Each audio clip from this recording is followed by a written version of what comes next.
Bismillahirrahmanirrahim. Kita ketemu lagi dalam pertemuan yang kelima dalam tugas materi e-commerce. Oke, dalam materi kelima ini saya akan menjelaskan tentang uang elektronik. Apa itu uang elektronik? Pengertian uang elektronik atau yang sering disebut dengan uang digital yaitu uang yang digunakan dalam transaksi internet dengan cara elektronik. Biasanya transaksi ini melibatkan pengguna jaringan komputer seperti internet dan sistem penyimpanan harga digital. Kriteria uang elektronik sebagai instrumen pembayaran. Uang elektronik memiliki kriteria sebagai berikut, di antaranya yaitu 1. Diterbitan atas dasar nilai uang yang disetor terlebih dahulu oleh pemegang kepada penerbit. Yang kedua yaitu nilai uang disimpan secara elektronik dalam suatu media seperti server atau chip. Yang ketiga digunakan sebagai alat pembayaran kepada pedagang yang bukan merupakan penerbit uang elektronik tersebut. Selanjutnya kita akan mengenal yang namanya metode pembayaran elektronik. Metode pembayaran elektronik terdiri dari electronic funds transfer, digital cash, e-cash, dan sebagainya. Selanjutnya kita akan membahas tentang metode elektronik. Metode elektronik tadi yang diantaranya yaitu electronic funds transfer atau sering disebut dengan EFT.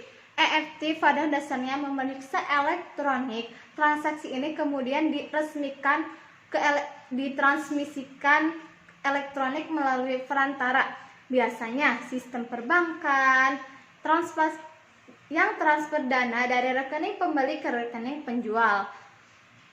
EFT fleksibel dan dapat menangani volume transaksi dengan banyak konsumen dan komersial, baik lokal maupun internasional. Dari 1.000 lembaga keuangan menangkan lebih dari 1 triliun dolar per hari. Kekurangan dari electronic fund transfer ini adalah bahwa semua transaksi harus melalui sistem perbankan yang secara hukum diperlukan untuk mencatat setiap transaksinya.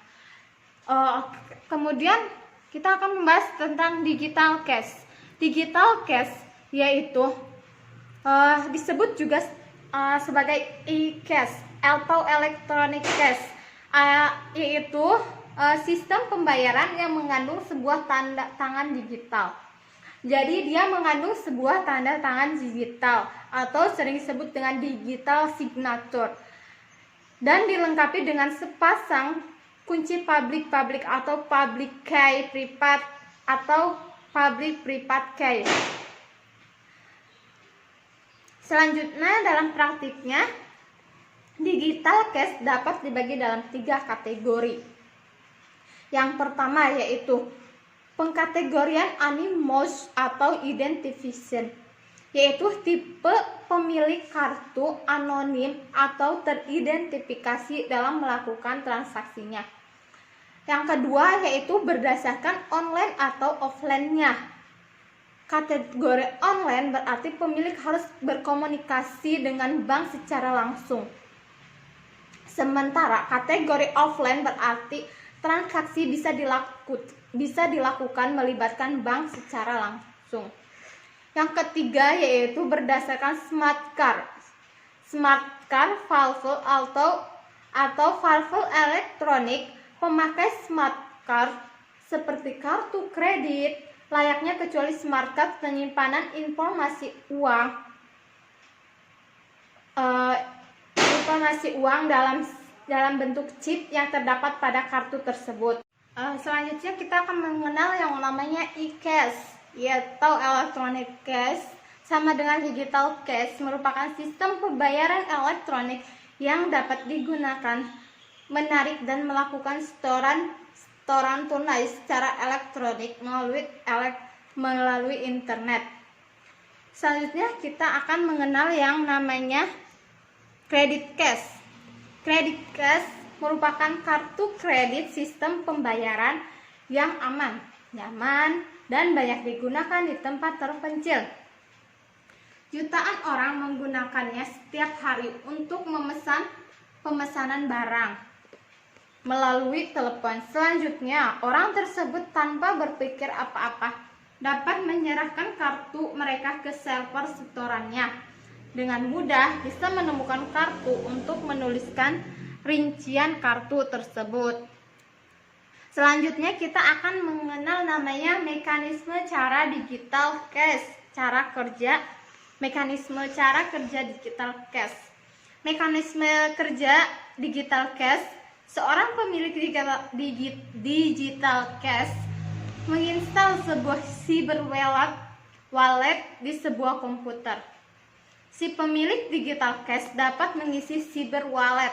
Cyber wallet itu dia kayak semacam dengan cara mengirim pesan transkrip ke bank. Pesan tersebut berisi permintaan untuk mengurangi sejumlah uang dari rekening si pemilik dan memasukkannya ke dalam cyber wallet si pemilik tersebut. Kemudian, bank mendeskripsikan pesan tersebut dengan kunci privat bank dan mengotentikasi pemilik dan pemesan memakai tanda tangan secara digital. Selanjutnya ada protokol digital cash. Protokol digital cash secara umum sebagaimana cara protokol digital cash dapat dibagi ke dalam beberapa kategori. Kategorinya diantaranya 1. Online. Kategori online, sistem online lain mention akan berkomunikasi dengan bank setiap kali terjadi transaksi. Mirip seperti protokol kartu kredit masa kini. Jika terjadi masalah, maka bank tidak akan menerima transaksi dan pemilik digital cash tidak dapat curang. Itu dalam bentuk online protokol digital cash. Selanjutnya dalam bentuk offline. Dalam bentuk offline, sistem offline tidak dibutuhkan komunikasi antara merchant dan bank sampai transaksi antara merchant dan customer selesai. Sistem ini mampu mendeteksi kecurangan yang dilakukan oleh pemilik digital cash. Selanjutnya kita akan mengenal yang namanya protokol digital cash. Bisa digunakan dibagi berdasarkan bentuknya. Dia bisa digunakan tapi dibagi berdasarkan bentuknya, yaitu 1. Electronical coin. Electronical coin memiliki nilai yang tetap dan pihak yang menggunakan sistem ini akan membutuhkan beberapa koin. Dia akan membutuhkan beberapa koin dalam nominal yang berbeda. Terus selanjutnya ada electronical check. Electronical check dapat digunakan dalam jumlah berapapun. Dia akan digunakan dalam jumlahnya jumlah berapapun dia akan bisa digunakan sampai pada suatu nilai maksimum. Dan kemudian dikembalikan untuk mengambil cash yang dia gunakan. Ada beberapa penemuan mengenai protokol ini. Tatsuki Okamoto dan Ju Okta telah mendaftar 6 properti mengenai sistem digital cash yang ideal, yaitu 1. Dia mendaftarkan 6 properti. Yang pertama itu independent. Jadi keamanan digital cash bergantung pada lokasi fisik. Cash bisa dikirimkan melalui jaringan komputer. Terus yang kedua, Tatsuki juga mendaftarkan 6 properti mengenai sistem digital cash, yaitu security. Security digital cash tidak dapat diduplikat dan digunakan kembali. Selanjutnya menggunakan privasi atau untrackability, privasi atau kerahasiaan user harus dilindungi. tidak ada siapapun yang bisa melacak hubungan antara user dan transaksi yang dilakukan user tersebut. Terus selanjutnya offline payment. Offline payment ini saat user membayar barang-barang yang dibelinya, barang-barang yang dibelinya menggunakan electronic cash. Selanjutnya protokol antara user dan merchant diskusi secara online. Selanjutnya ada transferability. Transferability digital cash dapat diserah terimakan kepada user lainnya. Selanjutnya ada yang namanya divisibility. Divisibility itu bagian dari digital cash. Bagian dari digital cash dengan nilai tertentu dapat dibagi menjadi bagian yang lebih kecil dengan nilai yang lebih kecil. Digital cash dapat menggantikan fungsi uang tunai tersebut. Jadi digital cash itu dia dapat menggantikan fungsi uang tunai, cek dan kartu kredit. Lebih daripada itu, digital cash menyediakan tingkat keamanan yang lebih baik daripada 3 bentuk pembayaran lainnya.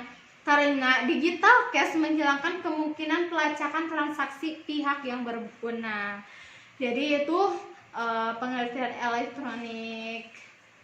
elektroniknya. Sekian penjelasan dari saya dalam pertemuan yang kelima ini.